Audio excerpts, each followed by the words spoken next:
the same plot here, you would just get something that looks like a trumpet, okay, but never shrinking. Now, when you have a disk, you are someone who's coming from string theory background, you immediately realize, okay, there is a disk, so that means there must be a two-dimensional world sheet that can cap onto this disk, okay, and the two-dimensional world sheet is what we would call a string world sheet instanton. It's a Euclidean string world sheet which can wrap this disk, but there is no such finite action Euclidean string world sheet that can actually wrap this. There are other reasons I can explain, but let's not get into this, into the details. So, given that there is a two disk here, which is spanned by the r and tau directions, this can be wrapped by a Euclidean string world sheet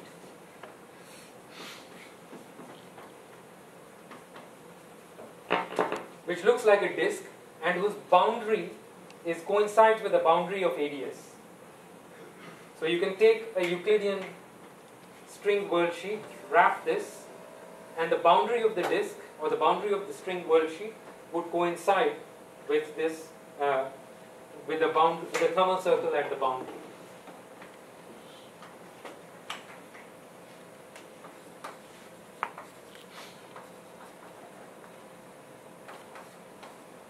And here, there is no option for such a string instanton.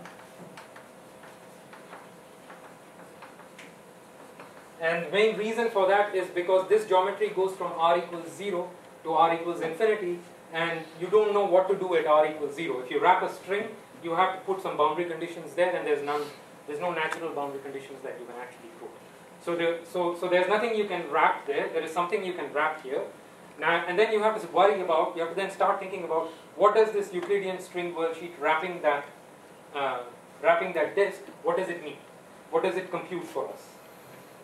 Okay, so not surprisingly, what that disk computes for us is the Polyakov loop.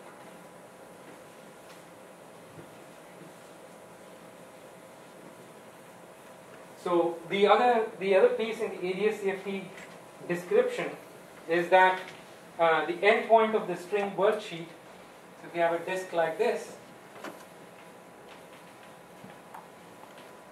the endpoint of the string world sheet looks like a heavy quark.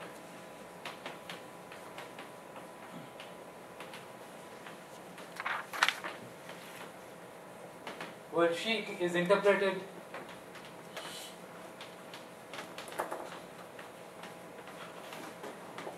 as a heavy quark in n equals 4 super Yang-Mills, and the world line of this heavy quark is going around the Euclidean time direction. Okay, and the fact that the endpoint of a string world sheet can be interpreted as a heavy quark is a very general feature of all AdS CFT dictionaries, and it comes from the de-Broglie picture in which these gauge theories were first realized in the first place. So, so there is some fundamental string world sheet, which I'll call F-string world sheet, that wraps this disk. And then the value of the Polyakov loop is just computed by calculating the area of this disk. Okay. So you take the Nambu-Goto action for the string and then compute the area of this disk, and so that's just given by G tau tau G r times beta times dr. And then if you look at the black hole metric in the coordinates that we have written it down, G tau tau and GR are inverse of each other. So this is actually 1. Lambda here is the cutoff, is basically the value of the radial coordinate at asymptotic infinity. So we're going to put a cutoff there. And then this gives you basically just lambda minus RH times beta. Okay, you would think that this is actually divergent because eventually we have to take lambda to infinity. Potentially divergent as lambda goes to infinity. But there's actually a very important fact which usually is dealt with in a very crude way, but you can, the string world sheet has to satisfy certain boundary conditions. So when you do the classical problem of the string world sheet, the variational problem of the string world sheet, you need to impose the variational problems subject to certain boundary conditions satisfied by the endpoint of this string world sheet on the boundary. And imposing those boundary conditions requires you to add certain total derivatives to this string world sheet action. Okay, that's just necessary in order to make the classical variational problem well defined. I will not go into that. But the effect of that is just to remove this cutoff contribution, this boundary contribution. So if you regulate this, proper regularization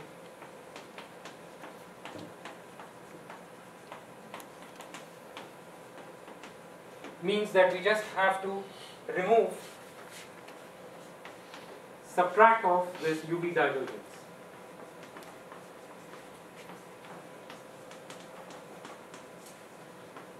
Okay? And that has a physical meaning. Subtracting off this UV divergence is actually equivalent to just subtracting off the mass of the heavy quark source that you introduced into the theory. Okay? So that's just the bare mass, which is divergent anyway, of the infinite, of the massive heavy quark source that we introduced.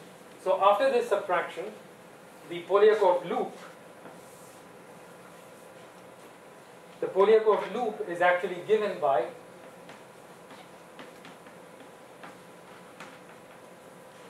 e to the minus that Nambu-Goto action, properly regularized, and so that's some non-zero result, whatever it is, beta times RH. RH has some temperature dependence, and so we can figure out what this is, but key point is that it's non-zero. Okay, and it is zero in the thermal AdS phase. So assuming that there has been some discussion of the Polyakov loop operator as an order parameter for confinement or deconfinement, what we learn from this is that there is a Polyakov loop order parameter which distinguishes these two phases. It is zero in this phase because we can't even define it. We can't even define it properly in the gravitational side, so it doesn't exist. So we assume it's zero, and here it's non-zero. Okay, so it's non-zero in the big black hole phase. So therefore, the only natural way to interpret this is that this is a deconfinement transition. So can I ask a question? Yeah. So actually, I always, has a problem to understand this concept. Does this mean Polyakov loop is not a good order parameter for deconfinement? I can understand what you discussed here, right? But the conformal theory, as you said, there is no confinement. There is no. It's always deconfinement. Right? But yeah. So basically, there is a caveat to that. But still, you have such kind of features that yes. You have a kind of Polyakov loop, and you can show it in field here. You really have such kind of phase transition. Yes. So this is, if you want to think about this as a deconfinement phase transition, it is in some sense a deconfinement phase transition, which can be made precise. That was going to be something that I was going to talk about. Since I started at, what did I start? 10 past? So I have 10 minutes basically. I will not complete the whole discussion, but I'll just sketch it. So, right, so indeed, so it is not, it's not, first of all, you would want to interpret this phase as being a confined phase, okay? Because there is no, because the Polyakov loop is zero formally, because you can't, it doesn't exist in this phase. And that confinement is not dynamical confinement. It's not like QCD where there's a dynamical scale. But there is a kinematic confinement there. And the kinematic confinement is because you put the gauge theory on finite volume. In finite volume there is Gauss's law. Gauss's law does not allow colored degrees of freedom to exist freely. That is the source of confinement. So if you introduce a heavy quark source onto a 3-sphere, there is no guarantee that you can do so at finite free energy cost. It may cost you infinite free energy simply because of Gauss's law. Because if you put a colored source, where will the flux lines end? You have to have a sink. So in that sense, it is confinement. It's kind of kinematic confinement. So this is actually confinement driven by Gauss's law. And nevertheless, the way it works is highly non-trivial.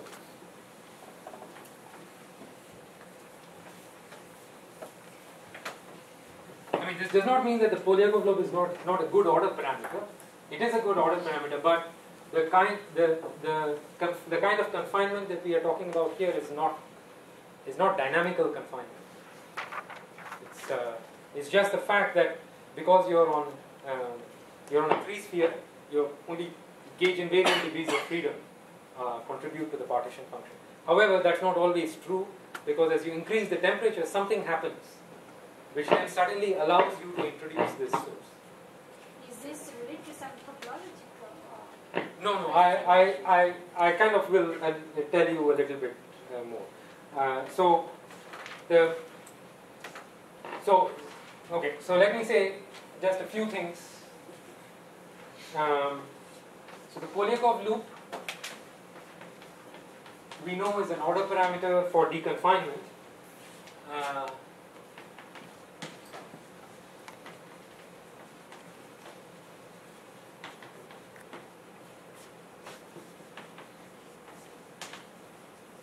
And for breaking of Zn symmetry.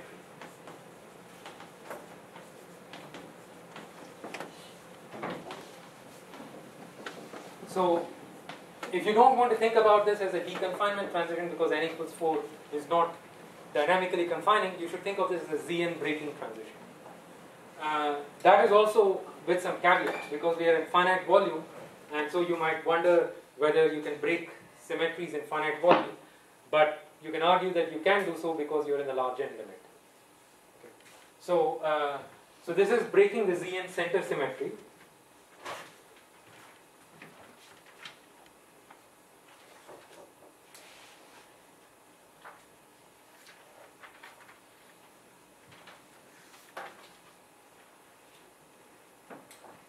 Okay, so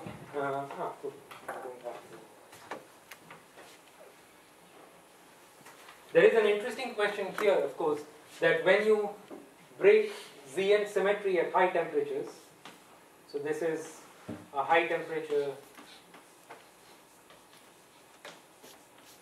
this is high temperature in the deconfined phase, there is an interesting question about when you break the Zn symmetry, you have different possible ground states or different possible phases, different possible ground states characterized by different values of the phases that live in Zn.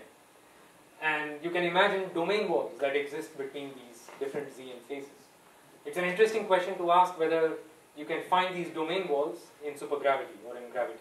The answer is you can, and I will not go into that. If I have time tomorrow, maybe I will kind of briefly sketch it. So there are actually Zn domain walls. These can be computed.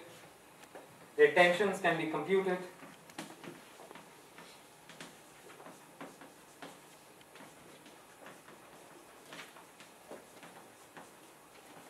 In supergravity, and actually for certain kinds of these domain walls which interpolate between these different Zn phases, you can actually compute the tensions of k walls. What happens when you put k of these walls coincident, and what kind of tensions they have.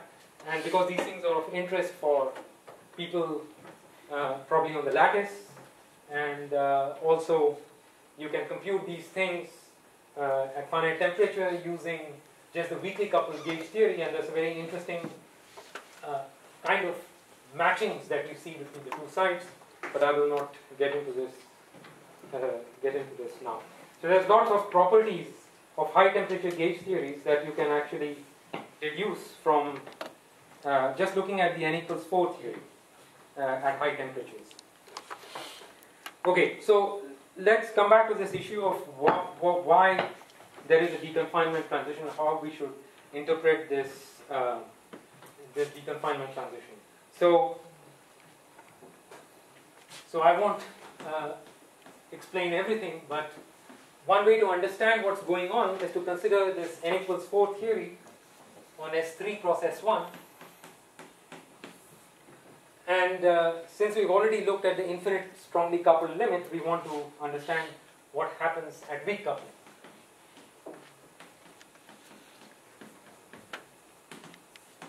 And in particular, I also said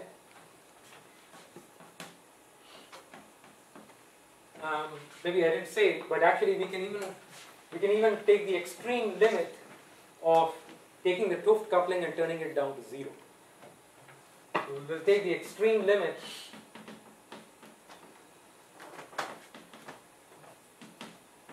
of lambda equals 0, which we can do because lambda is a free parameter. And what is non-trivial is that it's fairly easy to demonstrate that in the large n limit, even this theory exhibits a first order deconfinement transition. Okay, so it's intimately related to the fact that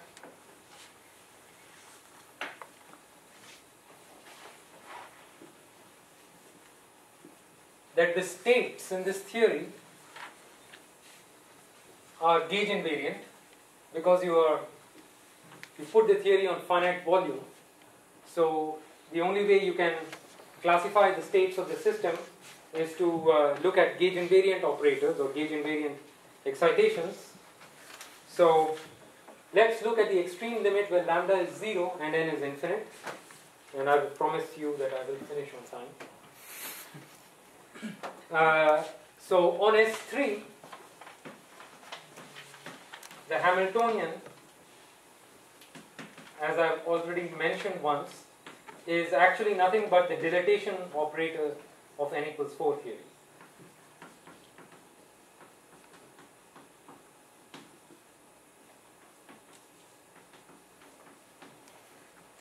Okay, so the Hamiltonian is the same as the dilatation operator of n equals 4 theory because you can view the theory on S3 cross time as being the theory on flat space but in radial quantization.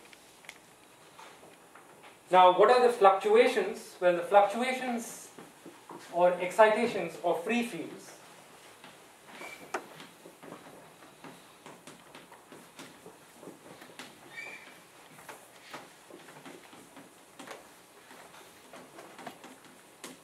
is basically nothing. Before we talk about gauge invariant, all the fluctuations and excitations are just harmonics. So you take each of your fields, your gauge field, your scalar field, and the fermions, whatever you have on the 3-sphere, and you just expand them in harmonics on S3. It's the most natural thing to do, right? So they are harmonics or Fourier harmonics of fields on S3.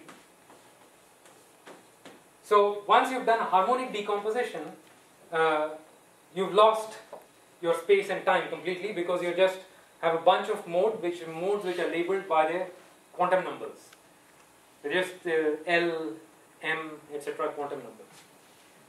And all these harmonics are harmonics of fields in the adjoint representation of SUN. So they are matrices. So each of these is actually a bunch of n by n matrices. So you obviously have an infinite number of these matrices because you have infinite number of harmonics. So it's a theory of a very large number of matrices, but each of these matrices is n by n and the size of these matrices is going to be infinity. So how do you classify the states? Well, states are basically classified by gauge invariant operators made out of these matrices. Gauge invariance means you have to take a trace. You have to multiply these matrices and take traces. So states are basically, which are gauge invariant, are basically traces of these matrices.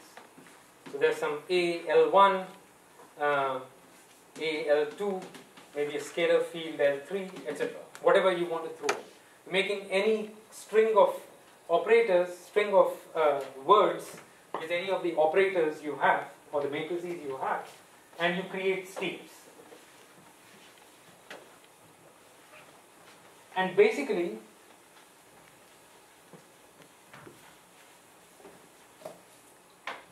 the dimension, the energy of this state, because the Hamiltonian is equivalent to the dilatation operator, the energy of the state is basically, roughly speaking, just proportional to the length of this operator. We're talking about free fields. So all fields have canonical dimensions, right? Dimension 1 or dimension 3/2 for fermions, etc. But whatever the counting is, the energies of these states are proportional to the lengths of these operators. Okay? So you can do a counting problem, and you can ask at each energy level how many states there are, how many gauge invariant operators there are. This can be done very precisely, but you can anticipate what result you will get by just asking that question in a very simple case. So take the simplest possible case. You've got lots of matrices there. Take the simplest case where you have a theory with two matrices. It's just a toy motion. Theory with two matrices, A1 and A2. Right? And the question is, you want to form all sorts of operators of a fixed length L. By length, I mean just how many of these fields there are in the string. And that length L, of course, is going to be the energy, because that gives you the dilatation, that gives you the dimension of this operator, which is equivalent to the energy of the state. So if you count how many such operators there are for a theory with two matrices, it's clear simply from combinatorics that this number is the number, the degeneracy is actually 2 to the L. Okay, so you've got L entries, and each entry you can have two such matrices, so 2 to the L. So actually the number of these operators goes like e to the L log 2.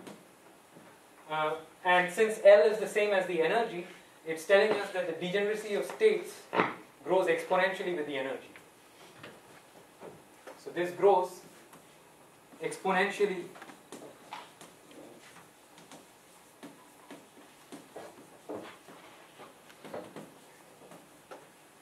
So that's the situation in this theory with two matrices, and we have lots more there, right? And the counting problem can be done, but I'm not even going to try and do that, but it can be done. It's not, in fact, you don't have to do the counting problem. There's a better way to understand that. But what this tells us that if you have an exponential growth of density of states with energy, it means that there is a critical temperature beyond which the thermal ensemble is not defined, because the partition function is integral rho of e to the minus